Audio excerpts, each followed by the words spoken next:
साथियों नमस्कार प्रणाम। तो दोस्तों कैसे हैं जी आप सभी। उम्मीद करता हूँ आप सभी हमेशा की तरह स्वस्थ होंगे, मस्त होंगे, ज़बरदस्त होंगे। तो दोस्तों मैं रमन हर रोज़ की तरह आज फिर हाजिर हूँ एक नई वीडियो के साथ। जी हाँ दोस्तों, तो दोस्तों जैसा कि आप जानते हैं इस दुनिया में जी हाँ बहुत से रिश्ते हैं, लेकिन पति और पत्नी का रिश्ता बहुत ही अहम है, बहुत ही महत्वपूर्ण है, इम्पॉर्टेंट है। किसके लिए? पति और पत्नी के लिए, राइट। मतलब कि दोनों के जीवन में एक दूसरे का बहुत ही अहम रोल होता है, बहुत ही महत्वपूर्ण भूमिका होती है, करेक्ट। तो इसीलिए इस रिश्ते का भाई सही होना भी ज़रूरी है कि नहीं। और ये रिश्ता सही कब होता है? जब पत्नी सही होती है और पति सही होता है, राइट। तो दोस्तों आज मैं आपको इस वीडियो में पत्नी, जी हाँ श्रेष्ठ पत्नी के कुछ गुणों के बारे में बताऊंगा, जिसे आचार्य चाणक्य ने, जी हाँ भारत के महान विद्वान आचार्य चाणक्य ने अपनी चाणक्य नीति में एक बड़े ही सुंदर श्लोक के माध्यम से समाज के समक्ष रखा है।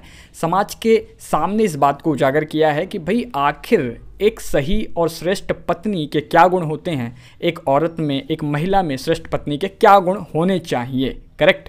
तो दोस्तों आज इसी के ऊपर बात करेंगे। तो आइए इस सुंदर श्लोक को है ना सुन लेते हैं, समझ लेते हैं, पढ़ लेते हैं, फिर इस श्लोक के ऊपर ना डिस्कशन जारी रखेंगे। आइए। सा भार्या या सुचिर दक्षा, सा भार्या या पतिव्रता, सा भार्या या पति प्रीता, सा भार्या सत्यवादिनी। तो दोस्तों सुना आपने, आचार्य चाणक्य इस सुंदर श्लोक के माध्यम से क्या समझा रहे हैं, क्या बता रहे हैं। जी हाँ, उनके कहने का अर्थ ये है, उन्होंने एक श्रेष्ठ पत्नी के गुणों के बारे में बताते हुए कहा है कि भाई एक ऐसी पत्नी जो कि है ना पतिव्रता हो, मतलब अपने मन, वचन और कर्म से एक जैसी ही हो, है ना, उसी पत्नी को पतिव्रता कहते हैं, राइट। और उन्होंने कहा है कि भाई एक ऐसी पत्नी जो कि अपने काम में एक्सपर्ट हो, जी हाँ, मतलब जो भी उसकी जिम्मेदारियां हैं, उसके पत्नी होने के कारण जो उसे जिम्मेदारियां मिलती हैं घर परिवार की, घरेलू कामों की, है ना, उन सभी में वो दक्ष हो, एक्सपर्ट हो, निपुण हो, है ना, कामचोर ना हो, राइट।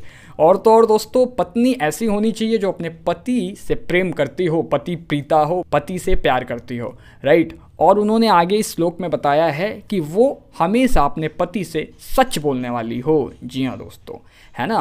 तो कुल मिला के आचार्य चाणक्य ने एक पतिव्रता महिला के 4 गुण ही बताए हैं। जी हाँ, मतलब अपने काम में, अपने घर परिवार के काम में, अपनी जिम्मेदारियों में एक्सपर्ट हो, है ना, आलसी ना हो, कामचोर ना हो, करेक्ट। दूसरा पतिव्रता हो, मतलब मन, वचन और कर्म से एक जैसी ही हो, राइट, किसी भी पराये पुरुष का चिंतन नहीं करती हो सिवाय अपने पति के, राइट। तीसरा है अपने पति से प्रेम करती हो, पति प्रीता हो, राइट। चौथा हमेशा सच बोलने वाली हो, जी हाँ, अपने पति से सच बोलने वाली हो, करेक्ट। तो दोस्तों ये तो हुई एक श्रेष्ठ पत्नी के गुणों की बात, है ना। जैसा कि इस वीडियो के थंबनेल में भी आपने देखा ही होगा कि एक श्रेष्ठ पत्नी के कौन से गुण होते हैं, राइट। लेकिन दोस्तों आज समय बदल रहा है, परिवेश बदल रहा है, माहौल बदल रहा है ना। अब वो पहले जैसा समय नहीं है कि आप, है ना, किसी भी औरत को, महिला को दबाव में रखेंगे, है ना, उसे गुलाम बना के रखेंगे और उसे एक सीमित दायरे में रखेंगे, राइट। आज समय बदल चुका है। लेडीज़ें, औरत, महिला आज समाज में पुरुषों के साथ कंधे से कंधा मिला के चल रही हैं, करेक्ट। तो आप ये बिल्कुल भी मत सोचिए कि आपकी पत्नी आपकी सारी बात माने, है ना, और आप ना माने। समझ रहे हैं आप मेरी बात को? ये एक गलत और निम्न घटिया सोच है। अरे भाई एक पति है, उसको पत्नी पतिव्रता चाहिए, है ना। तो भाई एक पत्नी को भी तो पति पत्नी व्रता चाहिए, है कि नहीं? मुझे बताइए आप। देखिए ये दोनों रिश्ते बहुत ही इंपॉर्टेंट होते हैं, इनके बीच में अंडरस्टैंडिंग का होना बहुत ही ज़रूरी है। आपने आए दिन आज आप देखते हैं न्यूज़, टीवी, सोशल मीडिया के माध्यम से, है ना, पत्नी पति से दुखी है ना, पति पत्नी से दुखी है ना। क्यों? क्योंकि भाई दोनों के बीच में अंडरस्टैंडिंग नहीं है, मेल मिलाप नहीं है, राइट। दोनों के विचार अलग अलग हैं, मिलते नहीं हैं, करेक्ट। इसीलिए ज़िंदगी में विवाद हुआ पड़ा है।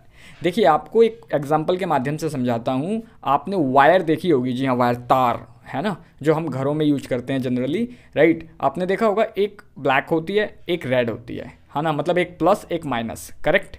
अब ये दोनों तार अगर सही और सटीक, है ना, तरीके से, एकदम सही तरीके से कनेक्ट हों और जहाँ भी यूज करना हो सही तरीके से अगर हम इनका इस्तेमाल करते हैं तो फिर क्या होता है बताइए। अगर दोनों तार सही सही लगी हुई है तो क्या होता है? रोशनी होती है कि नहीं? रोशनी होती है, चारों तरफ प्रकाश होता है, जगमगाहट होती है, राइट। और अगर यही 2 तार गलत लग जाएं फिर क्या होता है? आप सब जानते हैं, स्पार्किंग होती है, ब्लास्ट होता है, राइट। और चारों तरफ अंधेरा ही अंधेरा होता है ना। तो दोस्तों इसीलिए इसीलिए इन जिंदगी की तारों को ठीक से जोड़ लीजिए, राइट। तभी आपकी ज़िंदगी रोशन हो पाएगी, जगमगा उठेगी, चारों तरफ प्रकाश ही प्रकाश होगा, करेक्ट। तो यदि कोई पति चाहता है कि उसकी पत्नी पतिव्रता हो तो वहीं उस पति को भी पत्नीव्रता होने की आवश्यकता है, राइट। दोनों को एक दूसरे को सपोर्ट करने की आवश्यकता है, सुनने समझने की ही आवश्यकता है, तभी उनकी ज़िंदगी खुशनुमा हो पाएगी और एक सही ट्रैक पे चल पाएगी, राइट। तो दोस्तों, आई होप इस वीडियो से आपने बहुत कुछ सीखा होगा, राइट। ये वीडियो आप लोगों के लिए थोड़ी सी भी हेल्पफुल, वैल्यूबल या नॉलेजेबल रही होगी तो प्लीज़ इस वीडियो को लाइक जरूर कीजिएगा, राइट। आप कमेंट बॉक्स में कमेंट करके जरूर बताइएगा वीडियो आपको कैसी लगी है, अधिक से अधिक लोगों के साथ शेयर कीजिएगा। चैनल पर नए हैं सब्सक्राइब करना मत भूलिएगा, जी हाँ दोस्तों। साथ ही साथ नोटिफिकेशन बेल को भी प्रेस करके ऑल पे सेलेक्ट जरूर कर लीजिएगा, जिससे कि मेरी सभी वीडियो के नोटिफिकेशन आप तक सबसे पहले पहुंचे, प्रतिदिन पहुंचे। क्योंकि मैं आप सभी के लिए प्रतिदिन पर डे एवरीडे कोई ना कोई श्लोक, दोहा, चौपाई या संत महापुरुषों की किसी न किसी वाणी या वचन के माध्यम से कोई ना कोई लर्निंग, सीख, सबक लेके आता रहता हूँ। तो दोस्तों, आज के वीडियो में बस इतना ही। अभी दीजिए इजाज़त, कल फिर मुलाकात होगी आपसे रात्रि 10:45 पर एक नई वीडियो, नई सीख, नई समझ के साथ। नमस्कार।